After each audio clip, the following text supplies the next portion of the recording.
તો આપ સર્વનું પુનઃ હૃદયપૂર્વક સ્વાગત છે અને આપણે શરૂઆત કરીશું શેનાથી? મંગલાચરણથી. મંગલાચરણથી. ચાલો, લેટ અસ સ્ટાર્ટ.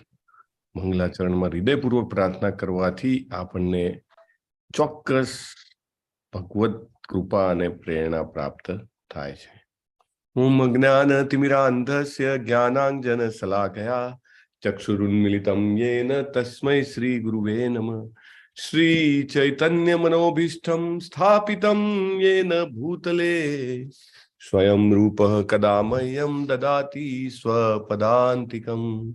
વંદેહમ શ્રી ગુરો શ્રીયુત પદકમલમ શ્રી ગુરુમ વૈષ્ણવાંશ્ચ શ્રી રૂપમ સાગ્ર જાતમ સહગણ રઘુનાથાન્વિતમ તમ સજીવમ સાદ્વૈતમ સાવધૂતમ પરિજન સહિતમ શ્રી કૃષ્ણ ચૈતન્ય દેવમ શ્રી રાધા કૃષ્ણ પાદાન સગણ લલિતાન શ્રી વિશાખાન્વિતાંશ્ચ હે કૃષ્ણ કરુણા સિંધો દીનબંધો જગતપતે ગોપેશ ગોપિકા કાંત રાધા કાંત નમોસ્તુતે.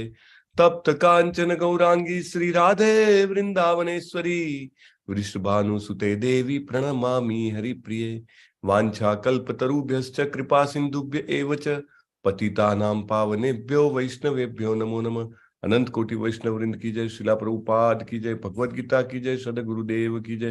નમો વિષ્ણુપાદાય કૃષ્ણ પૃષ્ઠાય ભૂતલે શ્રીમતે ભક્તિ વેદાંત સ્વામિન ઇતિ નામિને. નમસ્તે સારસ્વતે દેવ્ય ગૌરવાણી પ્રચારિણે નિર્વિશેષ શૂન્યવાદી પાશ્ચાત્ય દેશતારિણે. જય શ્રી કૃષ્ણ ચૈતન્ય પ્રભુ નિત્યાનંદ શ્રી અદ્વૈત ગદાધર શ્રીવાસાદિ ગૌર ભક્ત વૃંદ. જય શ્રી કૃષ્ણ ચૈતન્ય પ્રભુ નિત્યાનંદ શ્રી અદ્વૈત ગદાધર શ્રીવાસાદિ ગૌર ભક્ત વૃંદ. જય શ્રી કૃષ્ણ ચૈતન્ય પ્રભુ નિત્યાનંદ શ્રી અદ્વૈત ગદાધર શ્રીવાસાદિ ગૌર ભક્ત વૃંદ. હરે કૃષ્ણ કૃષ્ણ કૃષ્ણ કૃષ્ણ કૃષ્ણ હરે હરે હરે રામ રામ રામ રામ હરે હરે. હરે કૃષ્ણ પ્રભુ દંડવત પ્રણામ. હરે કૃષ્ણ પ્રભુજી દંડવત પ્રણામ અને હૃદયપૂર્વકનું સ્વાગત. હરે કૃષ્ણ, વેલકમ. ચાલો, સૌથી પહેલા આજે ભોગને આપણે વાંચવામાં આવશે. કોણે કોણે શું ભોગ લગાવ્યો છે? લલિત કુમાર વેદ પ્રભુએ આજે મિલ્ક, ડ્રાયફ્રૂટ, ટોમેટો સૂપ, તુલસી પત્ર, બપોરે રોટી, શાક, દહીં, ગોળ અને તુલસી પત્ર. હરિબોલ. ધૃતિ પટેલજી આજે પાણી, મિલ્ક, ડ્રાયફ્રૂટ, બ્લેકબેરી, ફાળા લાવસી, સલાડ ધરાવ્યું છે. હરિબોલ. હિરલ પાઠકજી ડ્રાયફ્રૂટ, પાણી અને તુલસી પત્ર ધરાવ્યું છે. હરિબોલ. જલપાજી પાણી, મિલ્ક, તુલસી, દહીં ધરાવ્યું છે. દાલ ધરાવ્યું છે. હરિબોલ. હીર પટેલજી આજે કાનાને માખણ, મિશ્રી, મિલ્ક, ડ્રાયફ્રૂટ, દાળ ભાત, રોટલી, શાક, મસ્ક મેલન. હરિબોલ. મસ્ક મેલન મીન્સ સાકરટેટી. ઓકે. શરદ વ્યાસજી અખરોટ અને ડ્રાયફ્રૂટ. હરિબોલ. અદિતિજી કોટાથી રોટલી, ગોળ, પાપડ અને પાણી અને સાંજે દૂધ, રોટલી અને પાણી. હરિબોલ. મુકેશજી ફ્રોમ કુવેત આજે ભોગમાં ગ્રીક યોગર્ટ, સલાડ અને કેળાનો ભોગ ધરાવ્યો હતો. હરિબોલ. હીર પટેલજી લાપસી અને વોટર. હરિબોલ. આજે બેસતો મહિનો છે નહીં, એટલે બધાએ લાપસી ધરાવી છે. આઈ થિંક કંસાર કહેવાય ને. નાનપણમાં તો કંસાર કહેતા હતા. એક જ વાનગી બને કરે, કાંઈ પણ સારું હોય તો કે કંસાર. એનીવે, પણ એ જે રીતે ખાતા હતા એ રીતે તો અત્યારે નથી ખવાતી. ભરપૂર ઘી, ખાંડ બધું નાખીને. ભૂમિકાજી દાળ, ઢોકલી અને ભાત અને પાણી. હરિબોલ. ભૂમિકાજી.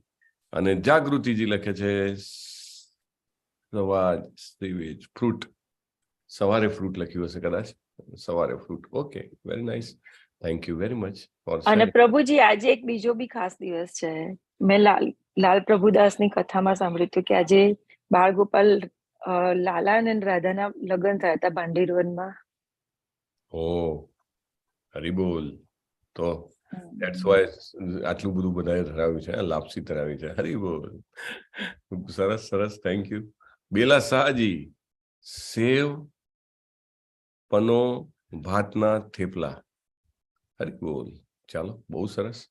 તો આપણે આરાધના ચાલુ રાખીએ. રોજે એક માળા કરવાની ને ભગવાનને ભોગ ધરાવવાનો. That's all.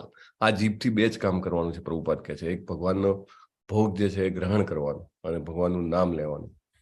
Successful life, full life successful. ઓહો, લેટ મેસેજીસ આવી રહ્યા છે. પિંકી પંડ્યાજી લખે છે આજની સેવા હજી બાકી છે એટલે ભોગ નથી ધરાવ્યો. સારું, તમે ચાલુ ક્લાસમાં ભોગ ધરાવો જ છો તો તમે એન્ડ થાય ને ત્યાં સુધી ભોગ ધરાવી દેજો. Haribol. Okay, late us start with chapter number 16. પણ ચેપ્ટર નંબર 15 અને 14 નું પુનરાવર્તન તો કરવાનું બાકી છે. 14 અને 15 નું પુનરાવર્તન કરવા માટે આપણે થોડા ક્વેશ્ચન પૂછવામાં આવશે. ઓકે, રેપિડ ફાયર ક્વેશ્ચન છે અને સીધો ને સટ એક જ જવાબ આપવાનો છે. બરાબર છે? એટલે હું તમને કહું કે આ પ્રક્રિયા જે છે કયા ગુણમાં આવે, સત્વગુણ, રજોગુણ કે તમોગુણ, બરાબર? તમારે સીધું કહી દેવાનું કે આ ગુણમાં આવે. ઓકે, સિમ્પલ છે, બહુ જ સિમ્પલ છે. તો લેટ અસ સ્ટાર્ટ. સૌથી પહેલા શરૂઆત કરીએ. એ રાતના મોડા સુધી ડાયરો જામ્યો છે અને જાત જાતના ને ભાત ભાતના એને કહેવાય ફરસાણો મળે છે અને વાતો થાય છે મજાની. મોડા સુધી ડાયરો ચાલે, બહુ આનંદ આવે છે. તો આ કયા ગુણમાં છે? રજોગુણ. ઓકે, આ તો બધા જ બોલી ઉઠ્યા એટલે હવે બધા મ્યુટ કરી દો. ચાલો, હવે હેન્ડ રેઝ વાળી સિસ્ટમ લાવીએ આપણે. હા, હવે ખાવામાં શું? ચાલો, ખાવામાં એવું કહીએ કે જેને કહેવાય કે non vegetarian food, eggs, fish, આ બધું શેમાં આવશે? ઓહો, કેટલા બધા હેન્ડ રેઝ થઈ ગયા છે. This was a simple question એવું લાગે છે. આપણે સાંભળીશું મુકેશજી પાસેથી. મુકેશજી બોલો. ખોટું બોલી દીધો તો બીજાને મોકો મળે. તમોગુણ. હરી નો ચાન્સ. મારી પાસે આવે પછી તો સાચો જ જવાબ આવે. મુકેશજી કે ઓકે, ચાલો. સવારના વહેલા મંગલ આરતી, જેને કહેવાય કે બ્રહ્મ મુહૂર્તમાં ઉઠવાનું, મંગલ આરતી કરવાની, ભગવાનનો જપ કરવાનો, કયા ગુણમાં છે? અમરીશ પટેલ. હરી બોલ.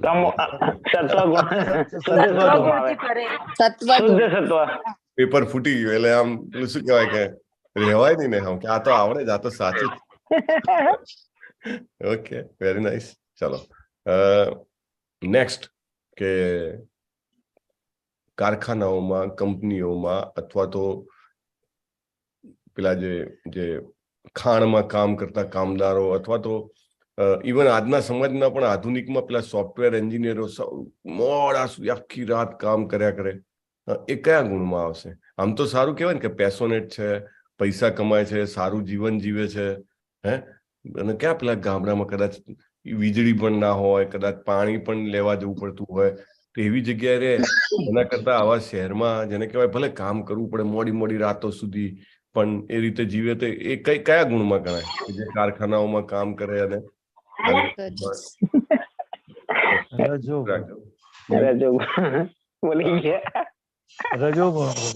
આઉટ ઓફ કંટ્રોલ છે એકદમ. સારું, ચાલો, રજોગુણ. તમે બધા એકદમ પાવરફુલ છે. મારા પ્રશ્ન બોલતા જેટલી વાર નથી થતી એનાથી 10મા ભાગમાં તો તમારો જવાબ રેડી થઈ જાય છે. સો પાવરફુલ. હા, તો હવે હું ઊંધો પ્રશ્ન કરું કે તમોગુણમાં જીવવાના ઉદાહરણ આપવાનું છે. એક ઉદાહરણ. ઓકે, તમોગુણમાં જીવવાનું કોઈ એક ઉદાહરણ આપવાનું છે ને 5 જણા પાસેથી આપણે પ્રશ્નનો જવાબ લઈશું અને 5-5નો અલગ હોય એમને જ જવાબ આપવાનો. ઓકે, ચાલો. તમોગુણમાં જીવતા હોય અથવા તો આપણે પોતાને એવું નથી કે આપણામાં તમોગુણ નથી, હે ને? દિવસમાં ક્યારેક ને ક્યારેક કોઈ સમય આપણામાં તમોગુણ પ્રદર્શિત થતો જ હોય છે, રાઈટ? સો ચાલો, એક લઈશું. લલિત કુમાર વેદ પ્રભુથી શરૂઆત કરીએ. લલિત કુમાર પ્રભુ, એક ઉદાહરણ આપો. વાસી અને દુર્ગંધ મારતું ખાવું. વાસી અને દુર્ગંધ મારતું ખાવું. પરફેક્ટ. પછી નેક્સ્ટ વી કમ ટુ રોશનીજી, બોલો. અતિશય ઊંઘ લેવી પ્રભુજી. અતિશય ઊંઘ લેવી. પરફેક્ટ. થર્ડ ઇઝ, ચાલો ભૂમિકાજી બોલો. નોન વેજીટેરિયન ખાતા હોય ને. Non vegetarian. પર બરાબર છે, આપણે તો વાત થઈ ગઈ. યસ. વિજયાજી બોલો. સવારમાં મંગળ આરતીમાં ઉઠવા માટે આળસ, લેઝીનેસ ફીલ કરવું. ઓકે. એ તો થાય જ છે ને, એટલે એમાં તો આપણે આવી જ ગયા ભાઈ ઉઠવામાં, રજાઈ સારી લાગે શિયાળામાં તો. હા, મહેશ પ્રભુ બોલો કુવેત થી. હરે કૃષ્ણ. વ્યસનથી લુપ્ત હોવા. હા, how can we miss addiction? અને આ બાબતમાં જરા કહેજો કે આપણામાંનું કોણ વ્યસની નથી?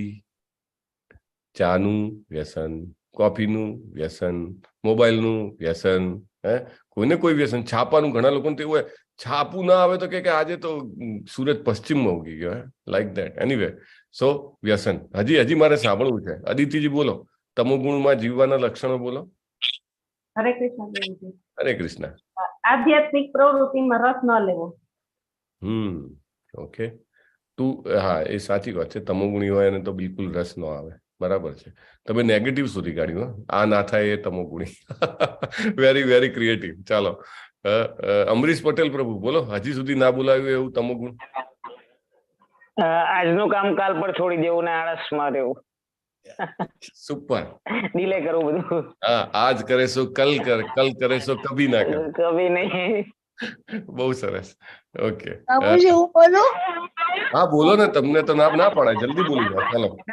એટલે આપણે જયારે આળસ હોય ને માલા કરવાની, માલા કરવાની આળસ ના કરવી જોઈએ. રાતે ઊંઘને તો બેસી જવાની માલા લઈને, અડધી રાતે બેસી જવાની. ઓકે. અત્યારે તમોગુણ નું ચાલે છે માતાજી. સાત્વિક ઊંઘ આવી જાય, સાત્વિક. સારું. ચાલો, તમોગુણના લક્ષણો વિશે બાપુ શ્રી અમરસિંહજી બોલો. હરે કૃષ્ણ પ્રભુજી. હરે કૃષ્ણ બોલો. હરે કૃષ્ણ. અત્યંત તીખો તમતમતો આહાર લેવો એ પણ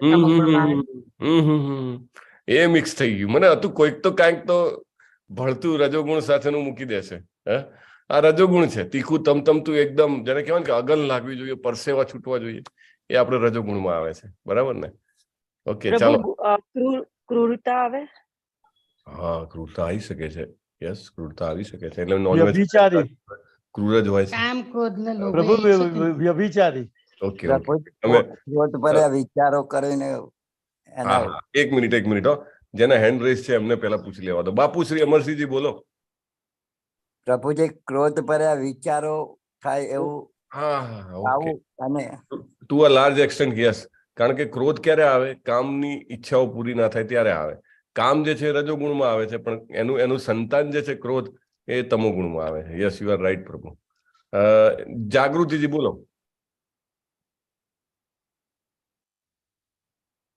નથી સંભળાતું, મ્યુટ પર છો. પ્રભુ વ્યભિચારી. હા, હરે કૃષ્ણ પ્રભુજી. હરે કૃષ્ણ. સર, પ્રભુજી દેવી દેવતાઓની પૂજા ના કરે, રાક્ષસોની પૂજા કરે તમોગુણ વાળા. વેરી ગુડ માતાજી. રિયલી સારું ઓબ્ઝર્વેશન છે તમારું. બધે તમે ધ્યાનથી વિડીયો એટેન્ડ કરો છો. That's very good. Yes, Krishna Patel Desaiji, તમોગુણમાં. હરે કૃષ્ણ પ્રભુજી. હરે કૃષ્ણ. જવાબદારીઓ જે હોય પોતાની એ ભૂલી અને પોતાનામાં જ મસ્ત રહેવું. હા, બરાબર છે. આપણે કાલે જોયું હતું, ફોરગેટ ધ વર્લ્ડ, પેલા વિડીયોમાં આવ્યું હતું ને. ભૂલ જાઓ, એવી રીતે. બહુ સરસ. Very nice, good observation. હા, મુકેશજી બોલો. પ્રભુજી, હરે કૃષ્ણ. એડિક્શન થી દે ફીલ, જે બી કરતો હોય they feel that they are on the top of the world, અને ઇટ રિવીલ્સ ધેર મેડનેસ. ગાંડપણ છે. બરાબર ને? બધું જ ગાંડપણ એમાં આવે છે. યસ, બહુ સરસ. મહેશજી બોલો. કેમ તમોગુણમાં આટલું બધું આપણે વાત કરીએ છીએ? ખબર પડી જાય ને, ભગવદ્ ગીતામાં ક્લાસમાં ગયા પછી એટલીસ્ટ તમોગુણ કોને કહેવાય, હે ને? એટલે એ યાદ રહી જાય તો એટલીસ્ટ પેલો માઇન્ડમાં ચમકારો થાય કે ઓ, આ તો તમોગુણ છે મારામાં, હે ને? ચલો, મહેશજી બોલો. અસભ્ય ભાષા બી આવી શકે. ઓકે, એ થોડુંક બોર્ડર લાઈન કેસ છે રજો તમોનો, પણ yes, you can consider. Amrish Patel પ્રભુ, હજી એડ કરવાનું તમારે હેન્ડ રેસ? ના, તો નેક્સ્ટ ક્વેશ્ચન માં એડવાન્સમાં. સુપર. લો, કે ગુણવાળી પ્રશ્નપત્ર લેવું ના કે મારું કોઈ એમ કે મારું સોશિયલ સ્ટડી સમાજ વિદ્યા બહુ પાવરફુલ. હવે એનું પેપર આવે તો એના ક્લાસમાં ગમે તે ક્વેશ્ચન પૂછે, પહેલા હાથ ઊંચો છે. તમે પૂછો કે પહેલા તમે પૂછો, આપણો હાથ ઊંચો જ છે, એવું છે. સત્વગુણ, રજોગુણ, તમોગુણ જાણવાનું એટલું મહત્વ છે. ભગવાને લખ્યું છે કે મહાન મુનિઓ પણ પરફેક્શનને પામ્યા છે આના કારણે. એટલે we must time and again we should keep on talking. આનાથી આપણું આત્મવિશ્લેષણ જેને કહેવાય ને સેલ્ફ ઇન્ટ્રોસ્પેક્શન ડેવલપ થાય છે. યસ, ચાલો અદિતિજી બોલો. નિરંતર કામ જ કર્યા કરવું, કઠોર પરિશ્રમ કરવો. એ તમોગુણમાં નથી આવતું. એ શેમાં આવે છે? Open to all. રજોગુણ. એકદમ ઊંધા પડીને ડોંકી લાઈક વર્કિંગ. ઓકે, એ રજોગુણ. ચાલો બોલો કૃષ્ણા પટેલ, હજી મળ્યું તમને કઈ નવું? નહીં ને? ચાલો તો અમૃત, હા બોલો બોલો પરેશ પ્રભુ. હરે કૃષ્ણ પ્રભુ. પ્રભુજી વ્યભિચારી એકચ્યુઅલી અમરીશ પ્રભુના બેકગ્રાઉન્ડમાં અવાજ છે. હા, એકચ્યુઅલી વ્યભિચારી કરતા એની જે માનસિકતા છે ને એની ઉપર ફોકસ કરીએ તો કામી વ્યક્તિ જે છે ને એ કામ રજોગુણમાં આવે છે. અને પછી એનું ઓફસ્પ્રિંગ જેને કહેવાય અથવા એની પ્રોડક્ટ્સ બાય પ્રોડક્ટ્સ છે એમાં જેને કહેવાય કે ક્રોધ અને જેને કહેવાય મોહ અથવા તમોગુણ આવે છે. રાઈટ? એટલે કામ વાસના જે છે એ રજોગુણ પ્રધાન છે. ઓકે, ચાલો આજે પુનરાવર્તનમાં આટલું જ કરવાનું છે. ખાલી ગુણ ખબર પડી જાય ને તો કામ થઈ જાય. કારણ કે હવે 16મા અધ્યાયમાં પણ 3 ગુણ આવશે, 17મા અધ્યાયમાં પણ 3 ગુણ આવશે. ને એમાં આપણે બધા સત્વ રજસમાં તો આપણને એમ હોઈએ કે આપણે બધા બહુ સત્વગુણી રજોગુણી છીએ, તમોગુણીમાં ના હોઈએ એટલે ખબર પડી જાય. ઇનફેક્ટ પ્રભુપાદ કહે છે કે આપણે જે 8 કલાક ઊંઘીએ છીએ, 6 કલાક ઊંઘીએ છીએ, 7 કલાક ઊંઘીએ છીએ એ તમોગુણનો ટાઈમ છે. કોઈ પણ વ્યક્તિને ઊંઘવું તો પડે. એટલે દિવસના ચોક્કસ સમય માટે આપણે ચોક્કસ તમોગુણમાં આવતા હોઈએ છીએ. એટલા માટે એવું કહે છે કે તમે જયારે ઊંઘીને ઉઠો તો એ જગ્યા છે, દાખલા તરીકે બેડ હોય કે કાં હોય, એને ફોલ્ડ કરી દેવો જોઈએ. It should not be permanently there. કારણ કે એમાં એ ચેતના હોય છે. નથી કહેતા કે સવારના ઉઠો તો તમે કેમ નહાવ છો, તમે કેમ કપડાં ચેન્જ કરો છો. મોટા ભાગે આપણા ભારત દેશમાં જ્યાં પાણીની કમી નથી ત્યાં રોજ કપડાં ધોવાતા પણ હોય. રાઈટ? વાય? જ્યાં ઠંડી હોય એ લોકોને એવું લાગે કે ના આ બધું શું છે ધતિંગ, સન્ડે ટુ સન્ડે. પણ ના, એમાં એકચ્યુઅલી તમે ઊંઘીને ઉઠો એટલે 8 કલાક તમે તમોગુણમાં છો. એટલે તમારી બોડીના જે વાઇબ્રેશન્સ છે, એની જે ઉર્જા છે એ બધી આખી તમોગુણી ઉર્જા છે. So you have to come out of it. So most importantly તમે ઉઠીને તરત ફ્રેશ થાવ, રાઈટ? કપડાં બદલો, નહાવ. એ જગ્યા જે છે એને પણ તમે જેને કહેવાય વાઇન્ડ અપ કરો અથવા એ જગ્યાએથી દૂર જતા રહો. That is very much important. Okay, ચાલો let us start. Meanwhile message આવી ગયો છે. તમોગુણ, ઓકે, એ તો જૂનો જ છે. હવે 16મા અધ્યાયની વાત કરીએ એ પહેલા 1 થી 16 અધ્યાયના નામ બોલવાના છે. ચાલો, આવો બધો અઘરો પ્રશ્ન. 16 ક્વેશ્ચનના 1 ક્વેશ્ચન કરી નાખવાનું. મુકેશજી બોલો. પ્રભુજી, કુરુક્ષેત્રની યુદ્ધભૂમિ પર સૈન્ય નિરીક્ષણ ફર્સ્ટ. બીજું ગીતાનો સાર. ત્રીજું કર્મયોગ. બરાબર છે. ચોથું દિવ્ય જ્ઞાન. પાંચમું કર્મયોગ, કૃષ્ણ ભાવનાયુક્ત કર્મ. છઠ્ઠું ધ્યાન યોગ. સાતમું પરમેશ્વરનું જ્ઞાન. આઠમું ભગવત પ્રાપ્તિ. નવમું પરમેશ્વરનું ઐશ્વર્ય. નહીં, સોરી, નવમું પરમ ગુહ્ય જ્ઞાન. ઓકે. પછી પરમ ગુહ્ય જ્ઞાન પછી આવે છે પરમ ગુહ્ય જ્ઞાન પછી પરમેશ્વરનું ઐશ્વર્ય, વિભૂતિ યોગ. હા, પછી પરમેશ્વરના ઐશ્વર્ય પછી આવે છે વિશ્વરૂપ દર્શન, પછી ભક્તિ યોગ, પછી પ્રકૃતિ, પુરુષ અને ચેતના, પછી આવે છે પ્રકૃતિના 3 ગુણો, પછી આવે છે પુરુષોત્તમ યોગ, અને આજનો અધ્યાય છે દેવી અને અસુરી પ્રકૃતિ 16મો.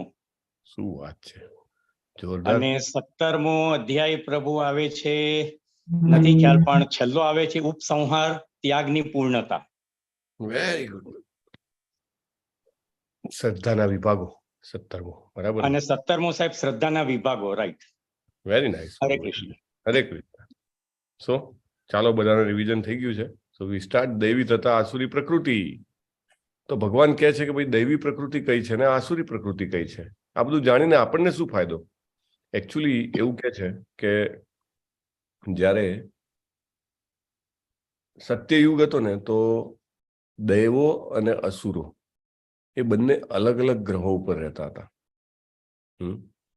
દાખલા તરીકે હિરણ્યકશિપુ અને આ બાજુ એમને મારવા માટે આવે છે ભગવાન વરાહ સ્વરૂપે, રાઈટ? સોરી, હિરણ્યકશિપુને મારવા માટે આવે છે નરસિંહજી સ્વરૂપે, અને હિરણ્યાક્ષને મારવા માટે આવે છે વરાહ સ્વરૂપે, રાઈટ? સો અલગ અલગ ગ્રહો, રાઈટ? પ્લેનેટ જ અલગ, ઇવન લોક અલગ અલગ. પછી આગળ સત્યયુગ પછી ત્રેતાયુગ આવ્યો. તો ત્રેતાયુગ આવ્યો તો ત્રેતાયુગમાં અલગ અલગ દેશમાં રહેતા હતા, રાઈટ? દાખલા તરીકે ભગવાન શ્રી રામ એ જે છે લંકા ઉપર ચડાઈ કરવા માટે જાય છે, કારણ કે અલગ દેશમાં હતો. રાવણ અલગ કન્ટ્રીમાં રહેતો હતો, રાઈટ? બંને એક કન્ટ્રીમાં ન રહે. પછી દ્વાપર યુગ આવ્યો. તો દ્વાપર યુગ આવ્યો તો કેવું થયું કે ભાઈ એક જ ફેમિલીમાં દૈવી ગુણ ધરાવતા બાળકો પણ હતા, આસુરી ગુણ ધરાવતા બાળકો પણ હતા. એ કયું ફેમિલી છે દ્વાપર યુગનું કે જેના એક જ ફેમિલીમાં દૈવ અને આસુર બંને? કૌરવ અને પાંડવો. કંસ અને દેવકી બી કહેવાય ને. Maybe yes, that is also the case. Kansa, Devaki, Kaurava, પાંડવો is a very big example, right? અને હવે જે કળિયુગ આવ્યો ને, કળિયુગમાં કેવું છે, એક જ વ્યક્તિની અંદર દૈવી ગુણો પણ હોય છે અને આસુરી ગુણો પણ હોય છે, રાઈટ? એટલે એટલા માટે આ જાણવું જરૂરી છે કે આપણને આપણું પ્રતિબિંબ દેખાય. દિવસના કયા સમયે હું આસુરી ગુણોમાં હતો અને હવે મારે કેવી રીતે આ ગુણોને ઓછા કરીને 0 સુધી લઈ આવવા અને દૈવી ગુણો પ્રગટાવવા, તો એ જાણવા માટે આ જરૂરી છે. તો ભગવાન કહે છે કે હે અર્જુન, નિર્ભયતા, આત્મશુદ્ધિ, આધ્યાત્મિક જ્ઞાનનું અનુશીલન, દાન, આત્મસંયમ અને યજ્ઞપરાયણતા, વેદાધ્યયન, તપશ્ચર્યા, સરળતા, અહિંસા, સત્યતા, ક્રોધવિહીનતા, ત્યાગ, શાંતિ, છિદ્રાન્વેષણમાં અરુચિ, જીવ માત્ર પર દયા, નિર્લોભીપણું, સૌમ્યતા, લજ્જા, સંકલ્પ, તેજ, ક્ષમા, ધૈર્ય, પવિત્રતા, ઈર્ષા તથા સન્માનની અભિલાષાથી મુક્તિ. આ સર્વ દિવ્ય ગુણો છે કે જે દૈવી પ્રકૃતિથી સંપન્ન દેવ તુલ્ય પુરુષોમાં જોવા મળે છે. પુરુષોમાં એટલે કે સ્ત્રીઓ કે અમારામાં ના હોય, ના, એવું નહીં. સો ભગવાન જે છે અહીંયા આગળ દૈવી ગુણોનું લિસ્ટ બતાવે છે. દૈવી ગુણોના લિસ્ટમાં 26 ગુણો છે. કેટલા? 26. અને આ બધા બહુ અદ્ભુત ગુણો છે. પ્રભુપાદ એના વિશે બહુ સરસ સમજાવે છે. એકચ્યુઅલી તમને બધાને વિનંતી છે કે આ વાંચવું. વાંચવાથી શું થાય? આપણી સભાનતા વધે. આપણી સભાનતા કોના વિશે વધે? આપણા પોતાના વિશે વધે. એકચ્યુઅલી કે મારામાં આ ગુણો કેટલા પ્રમાણમાં છે અને ક્યારે આ ગુણો પ્રદર્શિત થાય છે. ગુણો, કેવા ગુણો? જે કહેવાય અભયમ. અભયમ એટલે શું કે ચાલતી ટ્રેનમાંથી કૂદકો મારી દેવો, એને અભયમ કહેવાય? કે ગમે તેવા ટ્રાફિકમાં રોંગ સાઈડમાં વ્હીકલ લઈ જવું? નો. અભયમ એટલે એવું કે ભગવાન ઉપર પૂર્ણ વિશ્વાસ. એવું નથી કે તૈયારી નથી કરવાની, વરસાદ આવે તો છત્રી જોડે નહીં રાખવાની, એવું નહીં, બરાબર? પોતે જે કરવાનું હોય બધું કરવાનું છે, છતાં પણ ભગવાન ઉપર પૂર્ણ વિશ્વાસ. અને પ્રભુપાદ કહે છે આ ગુણ મોટે ભાગે સંન્યાસી બ્રહ્મચારીઓનો હોય છે. બધું છોડીને એ લોકો જતા રહે છે. દાખલા તરીકે પરમ પૂજ્ય નામાનિષ્ઠા પ્રભુ, IIT કાનપુરના એલ્યુમની, ઇન્ફોસિસની ધૂમ ધકતી કમાણી આપતી જોબ, બધું છોડીને કહેતા અમારે ભગવદ્ ગીતાનો પ્રચાર કરવો છે. અને ત્યારે કોઈ જ સપોર્ટ નહીં. કુટુંબમાં પણ એવું નહીં કોઈ કે સપોર્ટ કરે. અને જ્યાં જશે ત્યાં આગળ પણ કેટલું ખાવા પીવાની રહેવાની વ્યવસ્થા થશે, ડોન્ટ નો. બટ ના, કૃષ્ણ વિલ મેનેજ, અને કૃષ્ણ રાખશે એવી રીતે રહેશું, રાઈટ? અને એક પેલું સૂત્ર છે બહુ સરસ, ચૈતન્ય ચરિતામૃતમાં આવે છે, રાખે કૃષ્ણ મારે કે, મારે કૃષ્ણ રાખે કે. જો કૃષ્ણજી એ સાચવવો હશે મને, તો કોઈની તાકાત છે કે મને ટચ કરી શકે, અને કૃષ્ણજીએ મને મારવો હશે તો કોઈની તાકાત છે કે મને બચાવી શકે, રાઈટ? With that confidence. એને કહેવાય અભયમ. સૌથી પહેલું ગુણ અભયમ કીધો છે. બીજો ગુણ છે સત્વ સંશુદ્ધિ, એટલે કે ચેતનાની શુદ્ધિ. ચેતનાની શુદ્ધિ કેવી રીતે થાય? તો નિયમોના પાલનથી થાય. કોઈ કે ભાઈ આ શું તમે એવી નિયમોની વાતો કરો છો? જિંદગી તો જેમ જીવ્યું એમ જીવવાની, મેં ચાહે એ કરું, મેં ચાહે વો કરું, મેરી મરજી, રાઈટ? નો. તો આપણે જયારે નિયમોનું પાલન કરીએ છીએ કે ઉઠવામાં નિયમ, ખાવા પીવામાં નિયમ, ભગવાનનું નામ લેવામાં નિયમ, દાખલા તરીકે અત્યારે નથી 8 વાગ્યાનો નિયમ કે ભાઈ 8 વાગે IST એટલે બીજું બધું છોડીને તમે આનામાં ધ્યાન આપો છો ને, that is what નિયમ. અને આનાથી શું થાય? નિયમો પાળવાથી ચેતનાની શુદ્ધિ થાય છે, રાઈટ. બીજું નેક્સ્ટ છે જ્ઞાન યોગ વ્યવસ્થિત, એટલે કે આધ્યાત્મિક જ્ઞાનનું ખેડાણ કરવું. કોણ કરે છે આધ્યાત્મિક જ્ઞાનનું ખેડાણ? મોટે ભાગે આપણે બધા તો થોડા સમય માટે કરી શકીએ, પણ જે પોતાનો પૂરેપૂરો 100% ટાઈમ, લાઈક બ્રહ્મચારી હોય કે સંન્યાસી હોય, એ ફૂલ ટાઈમ ભગવાનને અને શાસ્ત્રોને સમજવામાં આપે છે, એને કહેવાય જ્ઞાન યોગી વ્યવસ્થિત. પછી દાન. દાન તો કોણ કરી શકે? તો કે 4 આશ્રમોમાંથી માત્ર ગૃહસ્થી દાન કરી શકે. એટલે દાન જે છે એને દૈવી સંપત્તિ કરી છે. નહીં તો લોકોને ચમડી તૂટે પણ દમડી ના છૂટે, ખબર છે ને? 1 રૂપિયો ના છૂટે. It is very difficult. તમને ભલે કરોડો આપ્યા હોય ભગવાને, પણ રૂપિયો ના છૂટે. પેલી નહીં એક ફેમસ એ આવે કે બહુ જ જેને કહેવાય ધનાઢ્ય વ્યક્તિ હોય, પણ જેને કહેવાય કોઈની સાથે નાસ્તો કરવા જાય તો કે પૈસા પેલો આપી દે. અચ્છા, બહુ જ કોમન છે, રાઈટ. અને કેટલા બધા પૈસા મૂકીને મૃત્યુ પામી જાય. એ જીવે ત્યાં સુધી તો એકદમ જેને કહેવાય કે કંજુસાઈ. એવું નથી કે વાપરી જેને કહેવાય કે સાવ એમ, પણ દાન જે છે એ બધાથી થતું નથી. ભગવાન એને દૈવી સંપદા કીધી છે. અને એ ક્યારે આવે? જેમ જેમ આપણે શાસ્ત્રોનું શ્રવણમ કરીએ, ભક્તોને હળીએ મળીએ, ત્યારે ખબર પડે કે ભાઈ આ શરીરના ભોગવિલાસ માટે જ બધું વાપરીએ તો ઇટ ઇઝ લાઈક કે એનિમલ લાઈફ છે. પણ હાયર પર્પઝ માટે આપણે ઉપયોગ કરીએ. દાખલા તરીકે તમારા બધાની વાત કરું તો તમે બધા ડેટાનો ઉપયોગ છે, ડેટાનો ઉપયોગ આમ તો બધા ફેસબુક ને યુટ્યુબ ને વોટ્સએપ ને એના માટે કરતા હોય. તમે બધા ડેટાનો ઉપયોગ શેના માટે કરો છો? તમે ભગવદ્ ગીતાના ક્લાસ એટેન્ડ કરવા માટે કરો છો, right. This is not possible for many people. અરે તમારો કેટલો ડેટા વપરાઈ જાય તમે જોતા નથી?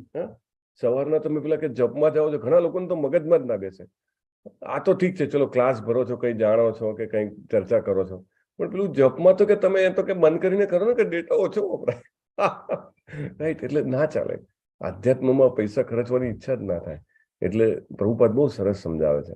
ગૃહસ્થો ઉપર બ્રહ્મચારી આશ્રમ, વાનપ્રસ્થાશ્રમ અને સંન્યાસ આશ્રમ ત્રણેય એમની ઉપર ટકેલા છે. એટલે ગૃહસ્થ આશ્રમમાં વ્યક્તિએ જરૂર દાન કરવું જોઈએ. આપણા દાખલા તરીકે ગુજરાતીમાં સુદામા સેવા ચાલે છે. દર મહિને 500 રૂપીસ ફોર 12 months, 12 મહિનાનું કમિટમેન્ટ. આજે જ અમરીશ પ્રભુએ સ્ટેટસ શેર કર્યું હતું, મોર દેન 45 પીપલ, 45 કરતા વધારે લોકોનું કમિટમેન્ટ. અને બધા દર મહિને યાદ રાખીને, જેને કહેવાય ને, અમરીશ પ્રભુએ એમને મેસેજ છોડે ગ્રુપમાં, તુરંત કરી દે, રાઈટ. નહીં તો આમ જોવા જાવ તો કોને એવું થાય કે ભાઈ કરીએ. ઇનફેક્ટ આ તો ગુજરાતીનું જ છે, આપણે તો 12 ભાષામાં ચાલે છે, એટલે અલગ અલગ ભાષામાં. પણ બધાને એવું છે ને, કૃષ્ણનું મંદિર બનતું હોય ને તો કે એમાં મારું કંઈક તો પ્રદાન હોવું જોઈએ. નહીં, પેલું રામ ભગવાનનો પુલ બનતો હતો સમુદ્ર ઉપર, તો પેલી ખિસકોલી આવે છે, એટલે વાનરો મોટા મોટા પથ્થરો લઈને જાય, મારી એક કાંકરી તો હોવી જોઈએ, રાઈટ. સો લાઈક ધેટ દાનમ ઇઝ અ વેરી ગુડ. મેં ઘણા બધા એવા ડિવોટીઝ જોયા છે કે જે ઇનિશિયલી એ કે ભાઈ બીજું કશું મને ના કહેશો, મારાથી કશું નહીં થાય, હા, પણ કે મને એટલું ખબર છે કે સારા કામ થતું હોય ત્યાં આગળ મારે દાન કરવું જોઈએ, તો હું દાન આપીશ. અને સ્લોલી એની કોન્શિયસનેસ ચેન્જ થઈ જાય. કારણ કે જે કંઈ પણ ધન આવ્યું હોય, ભાગ્યથી આવ્યું હોય, ખૂબ મહેનતથી આવ્યું હોય, એ ધન જ્યારે કૃષ્ણ માટે કામમાં વપરાય છે, સ્લોલી એને ઈચ્છા થાય કે ના મારે જપ કરવો છે. ધીરે ધીરે એને એમ થાય કે ના મારે ભગવદ્ ગીતા વિશે જાણવું છે, right. It happens very subtly, it happens. તો દાન. નેક્સ્ટ છે દમ. દમ એટલે કે આત્મસંયમ, ખાસ કરીને જાતિ જીવનમાં આત્મસંયમ. એ પણ ખાસ કરીને સંન્યાસીઓ માટે. ને પ્રભુપાદ પછી લખે છે કે યસ, ગૃહસ્થો માટે પણ. કેમ? તો કે કૃષ્ણ ભાવના ભાવિત સંતાન ઉત્પન્ન કરવા માટે જે ઉપયોગ થાય એ જાતિ જીવનને એલાઉડ કર્યું છે શાસ્ત્રોમાં. પણ એ સિવાય ઉપયોગ કરે એને અલાઉ નથી કર્યું. એટલે એને એ રીતે કંટ્રોલ કરે, એને દમ કહેવાય. યજ્ઞ એટલે કે ખાસ કરીને ગૃહસ્થો માટે છે. ગૃહસ્થોએ યજ્ઞ કરવા જોઈએ. અને યજ્ઞા નામ જપ યજ્ઞોસ્મી, ભગવાને કીધું છે, રાઈટ. જપ યજ્ઞોસ્મી યજ્ઞ સંકીર્તન પ્રાય યજંતી, ખાલી જગ્યા પૂરો, યજંતી 3 ટ્રાયલ પૂરા. સુમેધસા, મોસ્ટ ઇન્ટેલિજન્ટ લોકો. સુમેધસા, મેધસા એટલે બુદ્ધિશાળી, અને સુમેધસા એટલે કે સૌથી વધારે બુદ્ધિશાળી. એવા લોકો જે છે આ ભગવાનના નામનું સંકીર્તન યજ્ઞ કરે છે. યજ્ઞ નહીં, સંકીર્તન નહીં. પ્રાયર એટલે હંમેશા કરે છે, એવરી ડે કરે છે. કોણ કરે છે? કે અમરીશ પ્રભુ કરાવે છે અને અમે બધા કરીએ છીએ. એવું ના તો પછી 18 દિવસ પછી શું, તોય કન્ટિન્યુ રહેશું કે અમે બીજા ક્યાંક કરીશું, પણ કરશું. એનીવે, ગઈ વખતે તો આપણે લેવલ 2 પણ કન્ટિન્યુ રાખ્યું હતું. આ વખતે આઈ થિંક હજી ફાઇનલાઇઝ કરવાનું બાકી છે, પણ every day we should do યજ્ઞ. પછી સ્વાધ્યાય એટલે કે વૈદિક અધ્યયન મુખ્યત્વે બ્રહ્મચારી માટે છે, પણ દરેક વ્યક્તિએ થોડી મોટી માત્રામાં કરવો જોઈએ, કારણ કે ઋષિ ઋણ હોય છે જે જન્મે એની ઉપર. દાખલા તરીકે પૂર્વજોનું ઋણ હોય, ધરતીનું ઋણ હોય, એવી રીતે ઋષિઓનું ઋણ હોય છે. ઋષિઓનું ઋણ કેવી રીતે ચૂકવી શકાય? વેદાધ્યયન કરવાથી. પછી આર્જવમ એટલે કે સરળતા, એકદમ સ્ટ્રેટ ફોરવર્ડ હોવું. કંઈક આંટી ગુટી નહીં, આમ કરો ને તેમ કરો, ના એવું નહીં, સ્ટ્રેટ ફોરવર્ડ. પછી અહિંસા એટલે કોઈનો પણ વિકાસ હોય, આધ્યાત્મિક વિકાસ એ રોકવો નહીં. આધ્યાત્મિક વિકાસ કેવી રીતે રોકાય? કોઈ પણ જીવને તમે હાનિ પહોંચાડો તો એનો આધ્યાત્મિક વિકાસ રોકાય છે. સત્ય એટલે પોતાના વ્યક્તિગત ફાયદા માટે ખોટું ના બોલવું. અક્રોધ, ક્યારેક કોઈ તમને ઉપસાવે એવા શબ્દો બોલે, કોઈ તમને ખૂબ ગુસ્સો ચડે છતાં પણ તમે ક્રોધ ના કરો, તેને અક્રોધ કહેવાય. ત્યાગ એટલે શું? બધું છોડી દેવાનું. ત્યાગ એટલે શું? ચાલો પ્રશ્નનો જવાબ એક જ લાઈનમાં લખવાનો છે અને જેને આપવો હોય એને હેન્ડ રેઝ કરવાનો છે. ત્યાગ એટલે શું? Difficult question. અમે તો કરતા જ નથી તો અમને શું ખબર હોય ત્યાગ. ચાલો, બાપુ શ્રી અમરજીતસિંહજી આવી ગયા છે. બોલો બાપુ, બોલો. કૃષ્ણ પ્રભુજી. બોલો. ઇન્દ્રિયોના વિષયો પર કંટ્રોલ કરવો, એને ત્યાગ કહેવાય. એમાં તો પ્રભુજી નહીં, એ તો ના કહેવાય. ચાલો, અરે ખાલી ટ્રાય તો કરવાનો. અહીંયા સાચા ખોટામાં કઈ પ્રોબ્લેમ છે? મહેશજી બોલો. પ્રભુજી, કોઈની ઈર્ષા ન કરવી, અસૂયા. અરે એને ત્યાગ ના કહેવાય પતાજી. ના, એને ત્યાગ ના કહેવાય. મહેશજી બોલો. બસ આ એવી જ રીતે માતાજી કીધું, દંભ, મોહ, એ બધાનો ત્યાગ. કૃષ્ણ પ્રીત્યર્થ કર્મ કરવું, દરેકમાં કૃષ્ણને મધ્યમાં રાખી દે.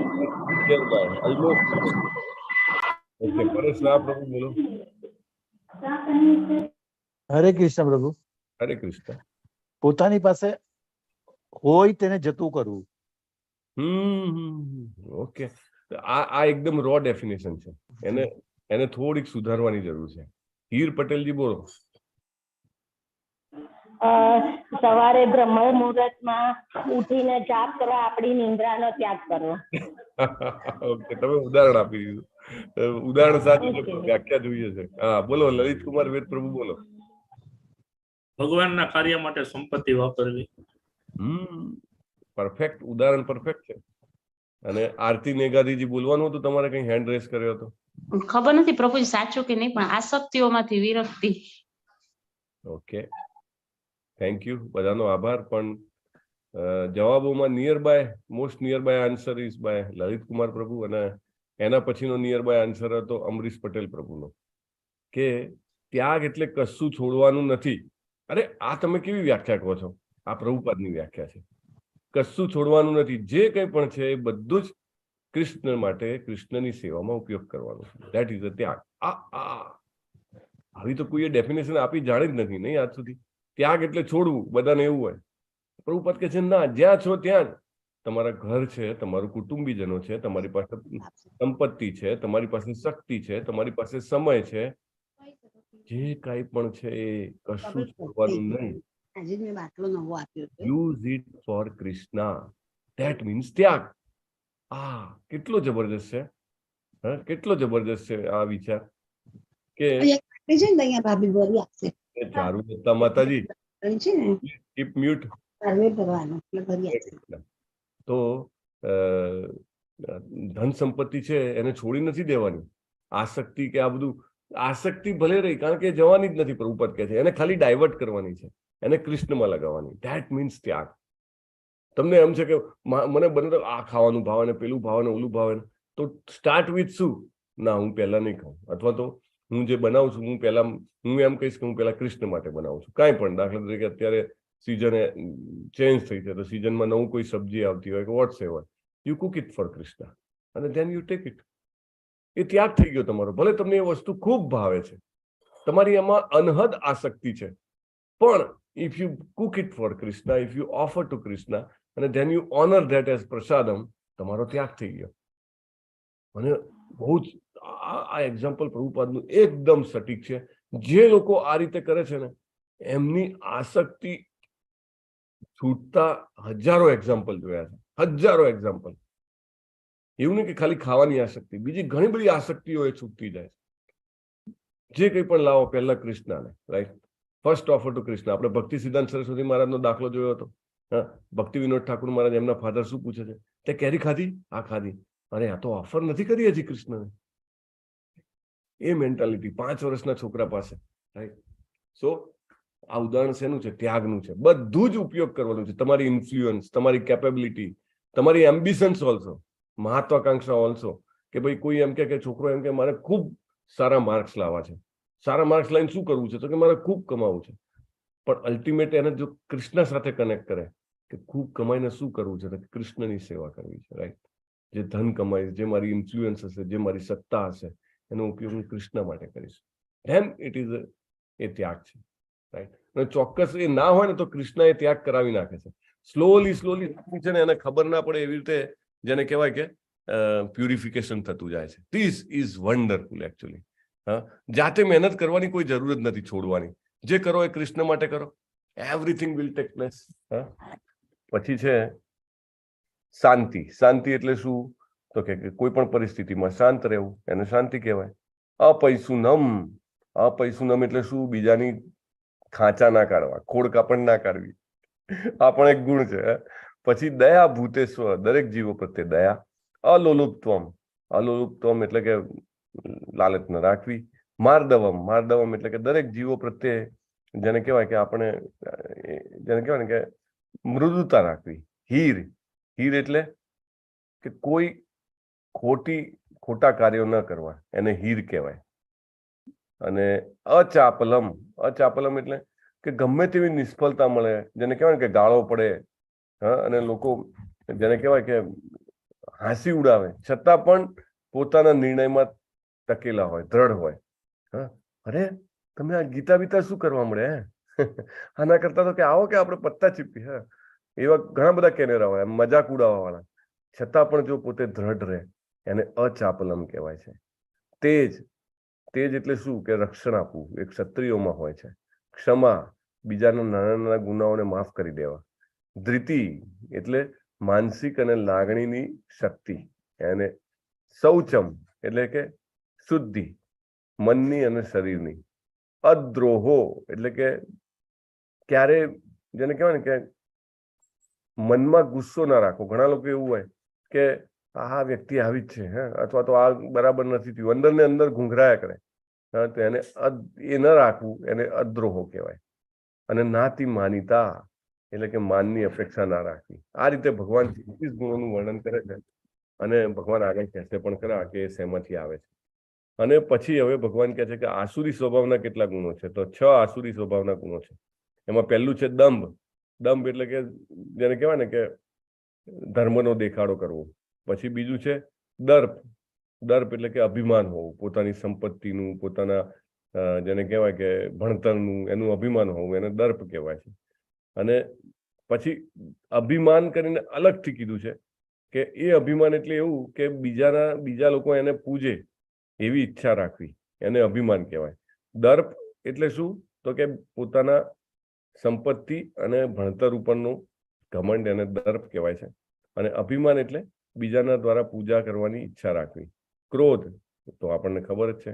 પારુષ્યમ એટલે કે બહુ કઠોરતા, એને પારુષ્યમ કહેવાય છે.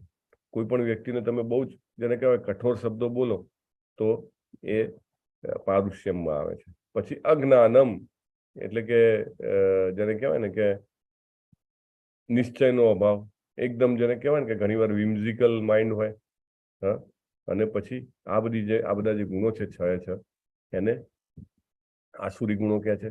દિવ્ય ગુણો જે છે, દૈવી ગુણો જે આપણે 26 જોયા, એનાથી વ્યક્તિ જન્મ મૃત્યુ જરા વ્યાધિમાંથી મોક્ષ પામી શકે છે. અને આસુરી ગુણો જે આપણે 6 જોયા, એનાથી વ્યક્તિ જે છે એ 3 ગુણોમાં બંધાઈને ફરીથી આ ધરાતલ પર પાછો આવે છે. પણ ભગવાન અર્જુનને સર્ટિફિકેટ આવે છે, માં શું છે, તું ચિંતા નહીં કર, કારણ કે તારો જન્મ દૈવી ગુણો સાથે થયો છે. અને ભગવાન કહે છે કે હવે હું તને જરા વધારે ડિટેલમાં આસુરી ગુણો વિશે સમજાવું છું. જે લોકો આસુરી ગુણોમાં હોય છે શું કરે છે? પ્રવૃત્તિમ ચ નિવૃત્તિમ ચ જનાના વિદુરાસુરાઃ ન શૌચમ નાપી ચાચારો ન સત્યમ તેષુ વિદ્યતે.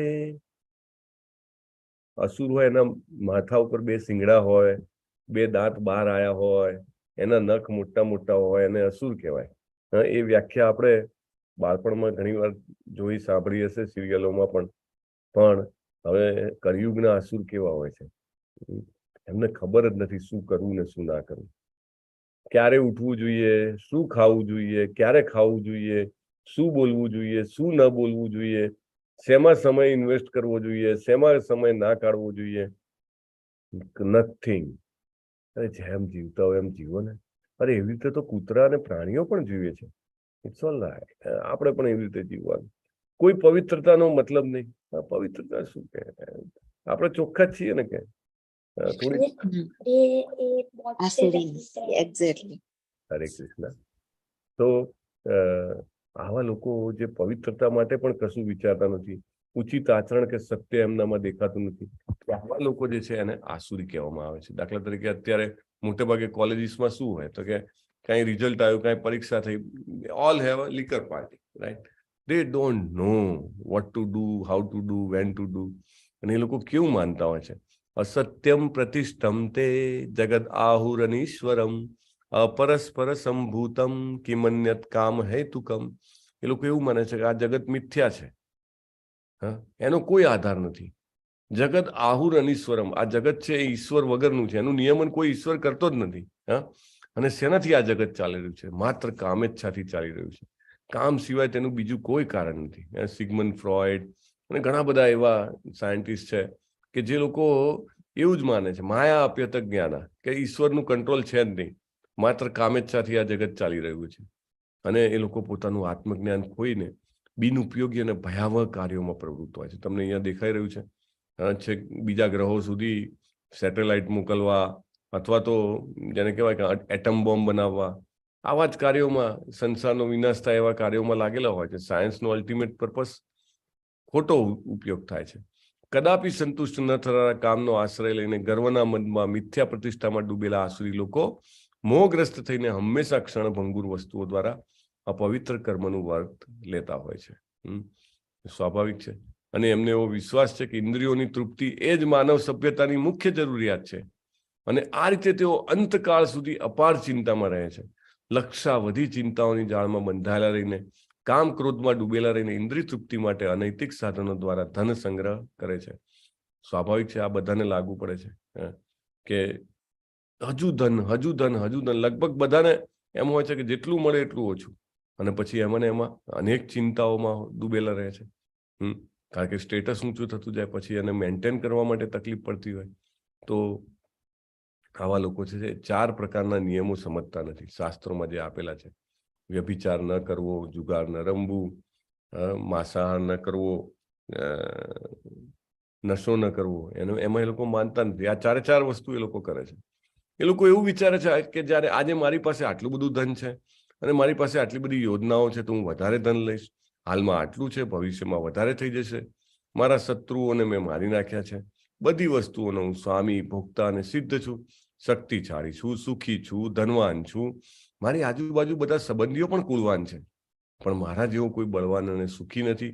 હું યજ્ઞ કરીશ, હું દાન આપીશ અને આનંદ પામીશ. રાઈટ? અહીંયા આગળ દેખાય છે અસુરો. કયા 3 અસુરો છે અહીંયા આગળ? Open to all. હિરણ્યકશિપુ છે, દેવકી અને કંસ, એટલે કંસ છે, અને રાવણ તો લખેલો જ છે. રાવણ છે, રાવણ.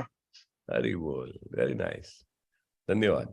તો આવા લોકો ચિંતાઓમાં બંધાયેલા, મોજાળમાં ફસાયેલા, અત્યંત ઇન્દ્રિય ભોગમાં આસક્ત બનીને નરકમાં પડે છે.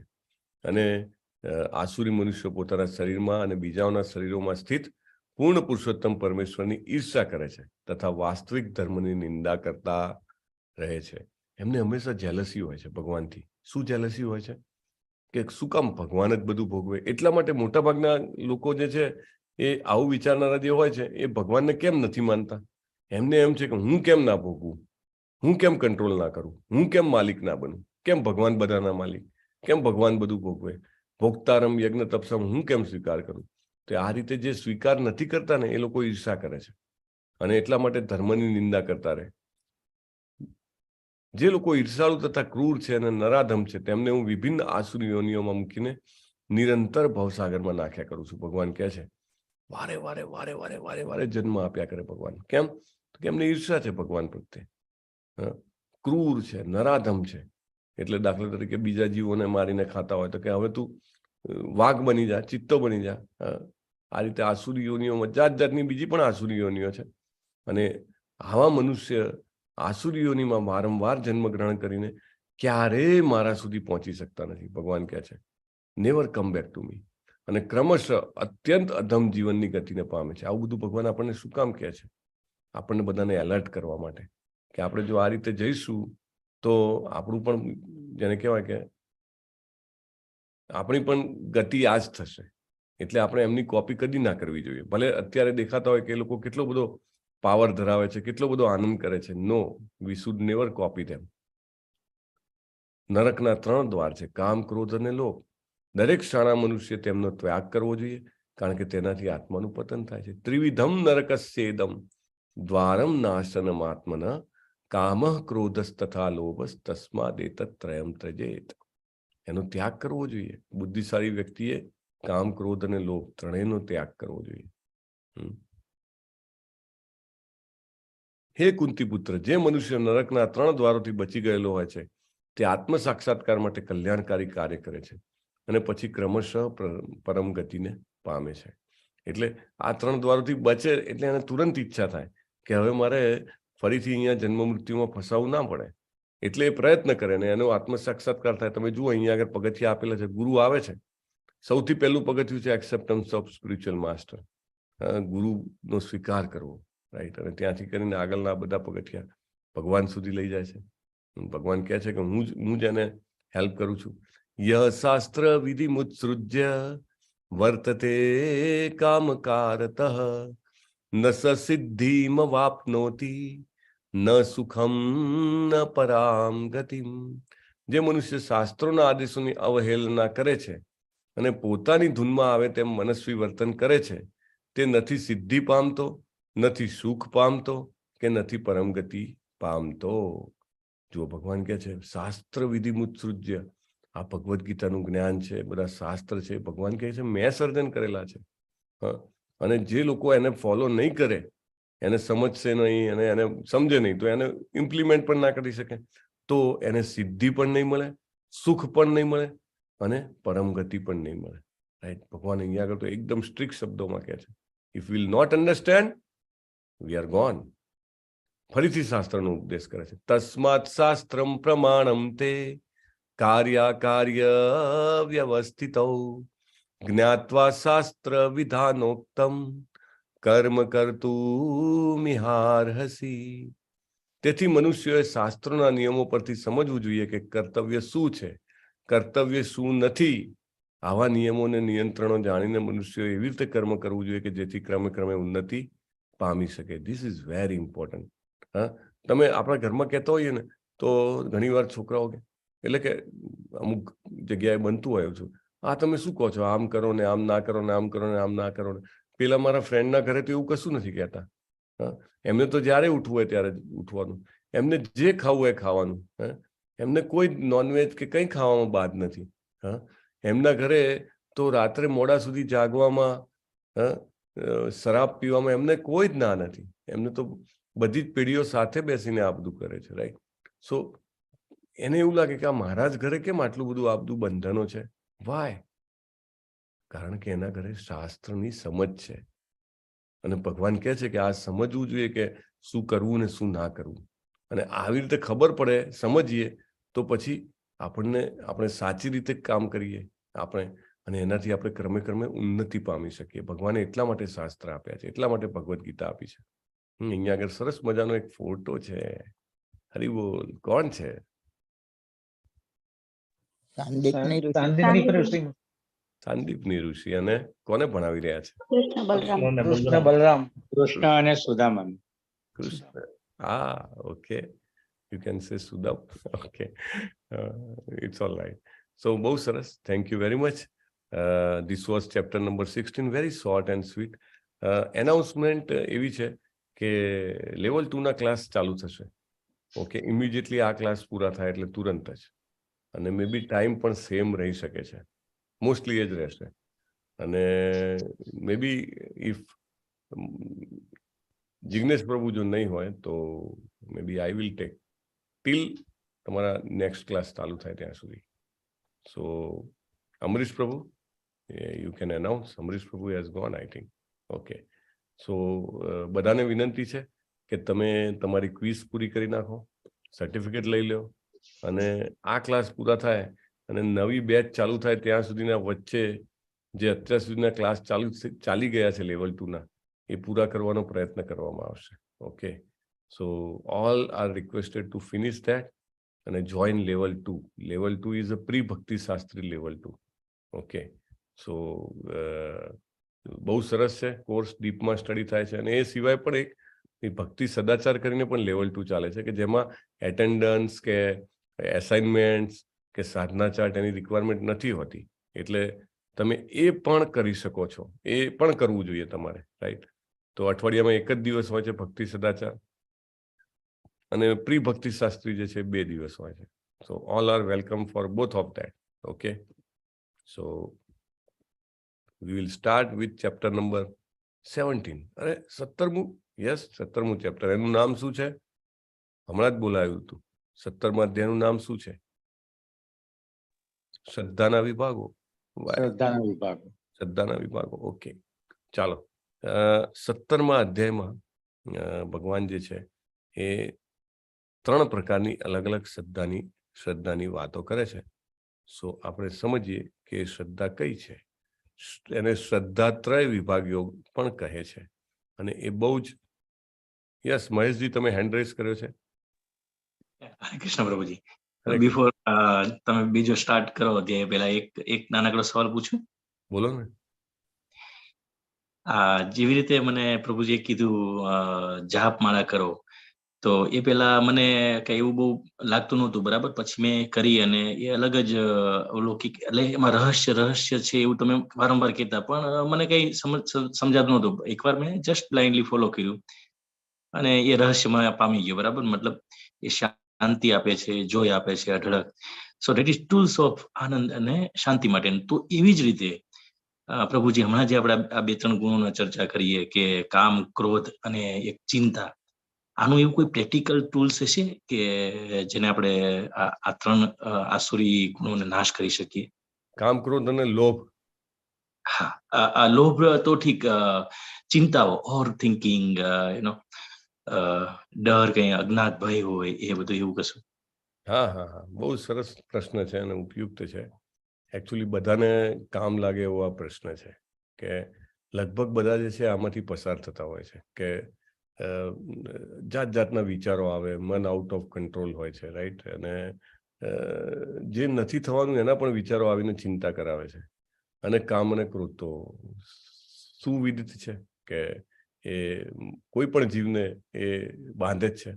તો એમાંથી કેવી રીતે બહાર આવવું? તો આમાં એવી ભગવદ્ ગીતામાં જ એટલી સરસ એમાં સમજૂતી ભગવાને આપી. ઇનફેક્ટ ભગવાને શરૂઆત જ ત્યાંથી કરી કે અભ્યાસ અને વૈરાગ્યથી મનને કંટ્રોલ કરવાનું છે, right? It's a matter of practice and detachment. Practice makes a man perfect. એટલે કોઈ સાવ કાચો પોચો માણસ હોય અને સુમો પહેલવાન સાથે લડવા જાય તો સ્વાભાવિક છે કે પીટાઈને જ આવે. એટલે આ બધા કામ, ક્રોધ, ચિંતાઓ જે છે એ બધા સુમો પહેલવાન છે, રાઈટ? અને આપણે એની સાથે લડવાની શરૂઆત કરીએ એટલે શરૂઆતમાં તો આપણી પીટાઈ થઈ જાય, બરાબર? એટલે આપણે હારી જઈએ કે આપણાને બરાબર, જેને કહેવાય કે ધૂળ ચાટતા થઈ જઈએ તો પણ આપણે એની પ્રેક્ટિસ નહીં છોડવાની, અભ્યાસ નહીં છોડવાનો. ઇફ યુ ટ્રાય કન્ટિન્યુઇંગ, એવું કે છે ને કે ભાઈ હરિનો માર્ગ છે સુરાનો. સુરાનો માર્ગ એટલે શું કે એ હંમેશા ઈ વિલ ટ્રાય, 50 વખત પડી જશે તો પણ એ પાછો ઊભો થઈને લડવાનો પ્રયત્ન કરશે. રાઈટ? કે આ બધું શું છે, કામ, ક્રોધ, ચિંતાઓ, એ બધું it is a continuous fight. ઘણા લોકો નાસીપાસ થઈ જાય કે અરે નહીં, મારું તો કેમ આમાં થશે. પણ ઇફ વી મેન્ટેન, ભગવાનના શબ્દોમાં શ્રદ્ધા રાખીએ કે ના, અભ્યાસ તો કરવો જ પડશે. Right? We have to keep practising. ઘણા વ્યક્તિઓ એમને ખૂબ ક્રોધ આવતો હોય તો કે કેવી રીતે ક્રોધ, પણ એવરી ટાઈમ તમે એને પ્રયત્ન કરો. દાખલા તરીકે ભગવાનનું નામ લેવાનો પ્રયત્ન કરો, કે કારણ કે ક્રોધ આવવાનું મેઇન કારણ છે કંટ્રોલરશીપ. તમે કોઈ કશી ને કશી વસ્તુઓ, ઘટનાઓ, વ્યક્તિઓને કંટ્રોલ કરવા માંગતા હો ને બધું આપણા કંટ્રોલમાં થાય નહીં, એટલે સ્વાભાવિક રીતે ક્રોધ આવે છે. કામ પણ એવું જ છે. કામ છે એને પ્રભુ કહે છે કે it's a matter of controlling, કે તમે સામેની વ્યક્તિને કંટ્રોલ કરવા માંગો છો. રાઈટ?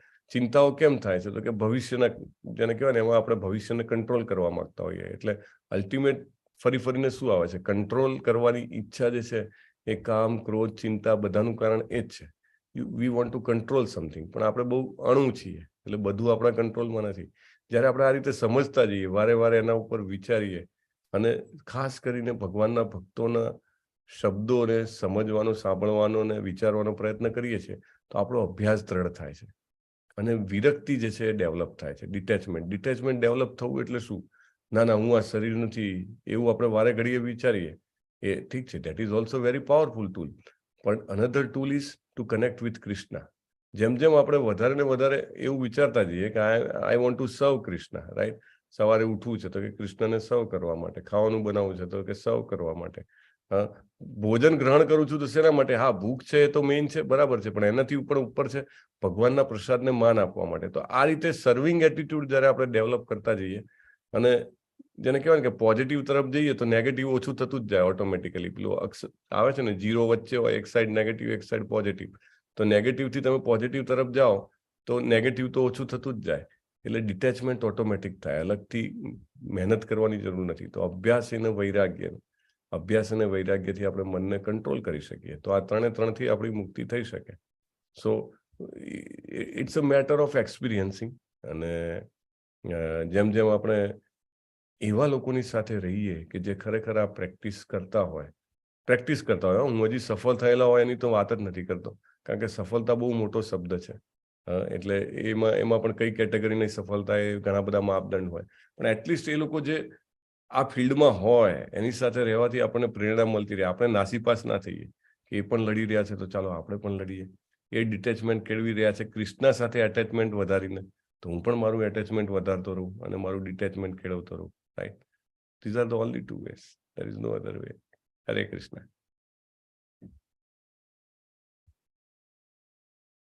આગળ પ્રશ્નો હોય તો તમે પૂછી શકો છો. That's all right.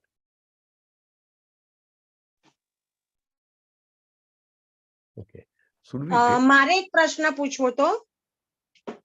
એક જ મિનિટ. તો પછી આજે આપણે 17મો અધ્યાયને પડતો મૂકી દઈએ. તમે પ્રશ્ન જ પૂછો માતાજી. ચાલો. હા, એકચ્યુઅલી હું ગીતાજી વાંચું છું, તો બને એટલા રોજ 5 થી 10 એટલા શ્લોકનું પઠન કરું છું રોજ, અને એને સમજુ છું બી ખરી. તો હું અધ્યાય 13મો કરતી હતી.